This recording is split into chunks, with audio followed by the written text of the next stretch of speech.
Hey gang, it's your old buddy Platt here, and today we're continuing on our spirit series. We're however moving into a new category. We're going to start talking about whiskey. Probably my favorite category that we're going to have in this spirit series.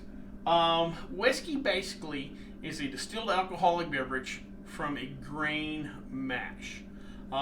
We learned in the vodka section that vodka could be made from anything fermented water, grape juice, apple juice, whatever. Any kind of grain.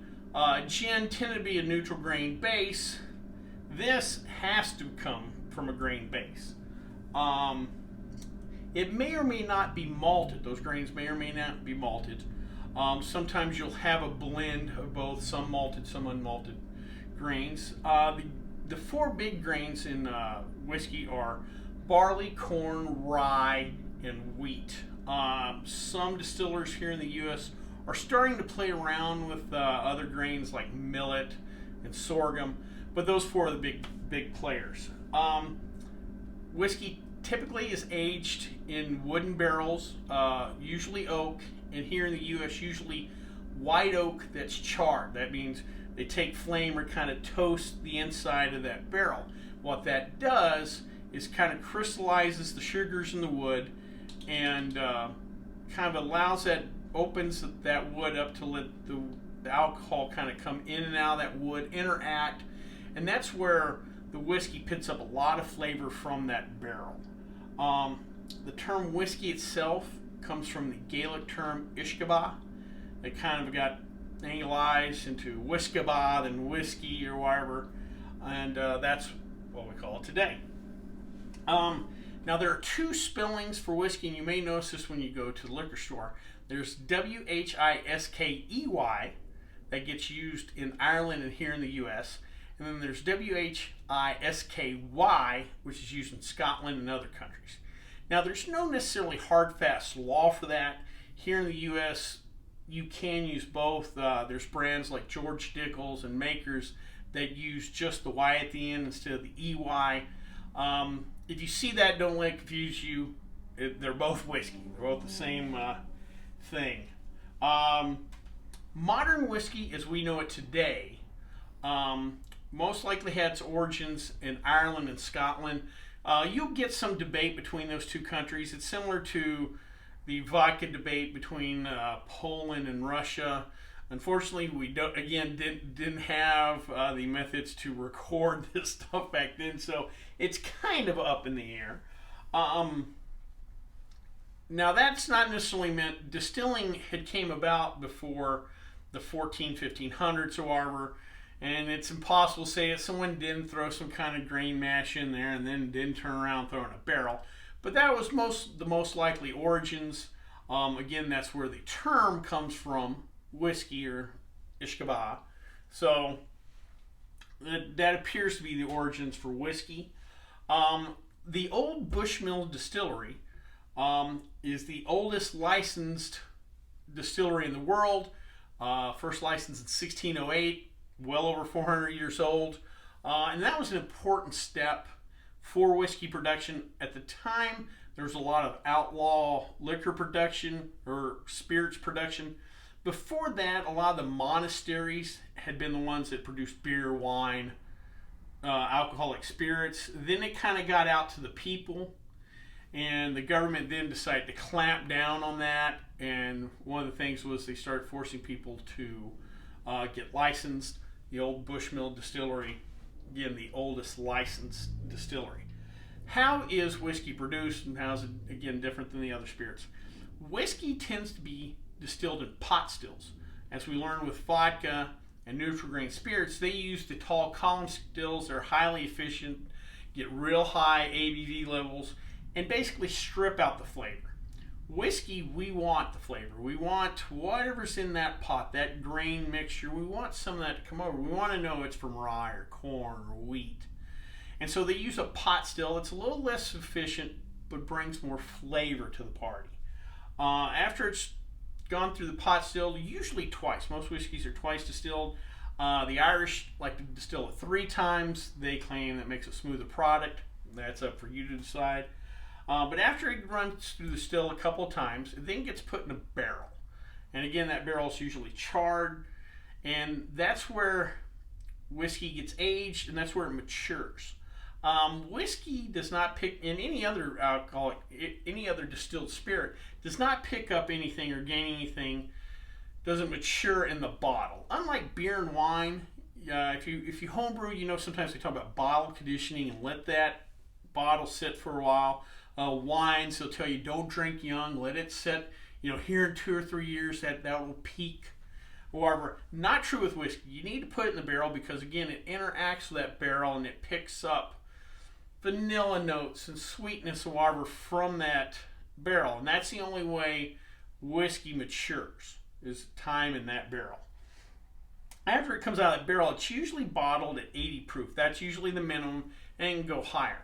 We learned with vodka that most of the time it's just a flat 80 proof. We saw some fluctuation in gin.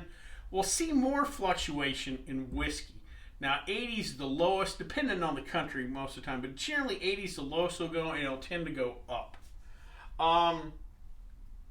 Whiskey, there are several different types of whiskey, and over the next few weeks, maybe might even take a couple months, we will review all the major different styles of whiskey there are out there. We'll go over a few real quick. There's malt whiskey that comes from malted barley. You probably hear this term most with Scotch, but there are malt whiskeys made here in the U.S., and you can make malt whiskey pretty much anywhere.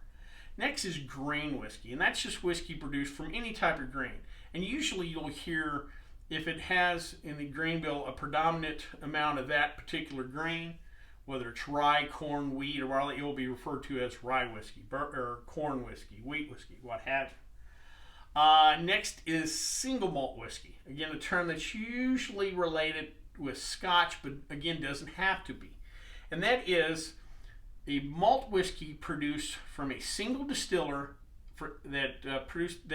whose grain bill is a single type of malted grain. It may be a distillery produces a batch from just 2-row malted barley, and it's just that one distillery that produces that. That's a single malt whiskey. Next, you have blended malt whiskeys. That's when someone says, all right, the distillery down the road makes a particular malt whiskey from 2-row barley. The other distillery down the other row makes a particular malted whiskey from 6-row barley. They just do it there. And I take the two and I blend them together. That's a blended malt whiskey. Again, something more in the line with Scotch, but it does happen other places. Next, then, we have just regular blended whiskey. It's pretty simple. It's just different type of whiskeys from different distilleries. Those whiskeys could have multiple grains in them, what have you.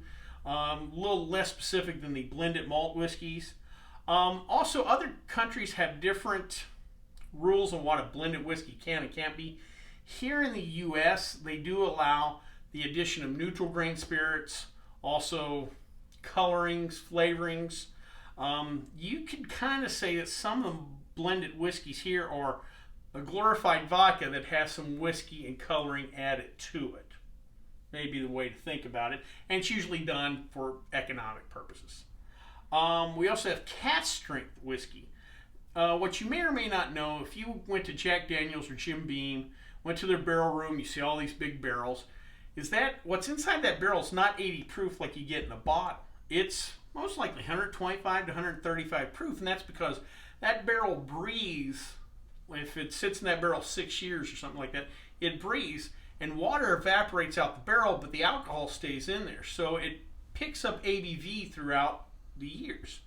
And a lot of times, like I said, it's between 125, 135, maybe even higher proof. And some distillers are now just cracking open that barrel and bottling straight there. Usually, in the 80 proof spirit that you buy normally, that gets cut down with distilled water. But cask strength comes right out of the cask undiluted. It's high octane, but I tell you what, it's more flavorful than you think. It really is impressive what comes out of those barrels. Besides the different styles of whiskeys as far as the grain, malting, stuff like that, there's also a ton of different countries that produce whiskey, and they all produce, for the most part, their own style. Here in America, we produce a ton of different whiskeys, including rye, corn whiskey, what have you. But our particular style is bourbon whiskey. and it's a protected term. Bourbon can only be made in the U.S., and as you'll learn in the bourbon video, it's predominantly corn mash. Scotland obviously produces Scotch, and that's again protected term. Scotches can only be made in Scotland.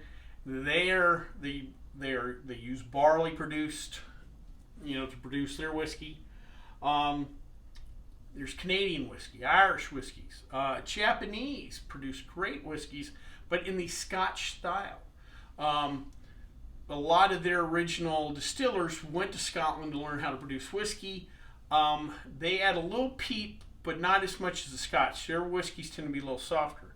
There's actually some excellent whiskeys being produced in, of all places, Vietnam, Germany, England. All around the world, there's other whiskeys coming in, and they kind of produce their own twist on it. So the next few weeks, we'll look at many of those. That's what's coming up. Today, the particular whiskey we're going to try is Evan Williams. It is a Kentucky straight bourbon, and in my mind, it's one of the best values in bourbon. Obviously, there's some real high-end bourbons out there, extra age, your Pappy Van Winkles, they get all the glory, but you're going to pay for them. But for your dollar, I think Evan Williams is tough to beat. It's the second most popular, as far as sales go, second most popular bourbon out on the market. Let's give her a try.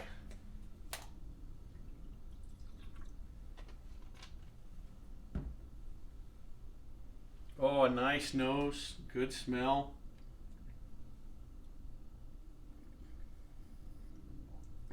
Oh man, that's good. Sweet punch on the tongue. It's got a little bit of a burn, but it's only, I believe it's only 80 proof. Yeah, it's 86 proof.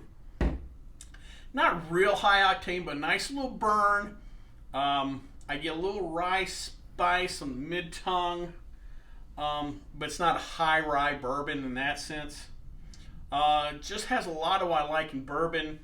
I get a lot of that oak. I get the sweetness and the caramel vanilla from that burnt. You kind of taste that, that barrel a little bit. Again, it's not high octane, so it's got a little burn, but not a lot. A little bit of sweetness, but not a lot. Very drinkable. Doesn't throw me off at all. Viscosity's nice. I could drink that neat, but it goes great with ginger ale. Real good bourbon. Well, I hope you liked this video. If you did, please subscribe down below. Also, please like the video because it lets YouTube know we're putting out good content. If you have any questions, comments, concerns, please leave them in the comment section, or you can always contact me on the Twitter page. Till next time, bottoms up.